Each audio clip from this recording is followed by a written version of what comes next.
বুঝছেন তারা এখানে আমাদের যে সম্মানিত চিকিৎসকবৃন্দ আছেন তাদের মাধ্যমে চিকিৎসা গ্রহণ করবেন।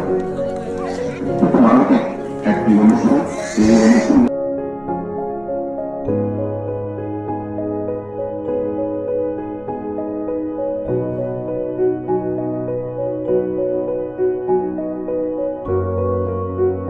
সারা কাপাসিয়া উপজেলায় ইনশাল্লাহ আমরা চেষ্টা করবো এই ধরনের মেডিকেল ক্যাম্প অব্যাহত রাখার।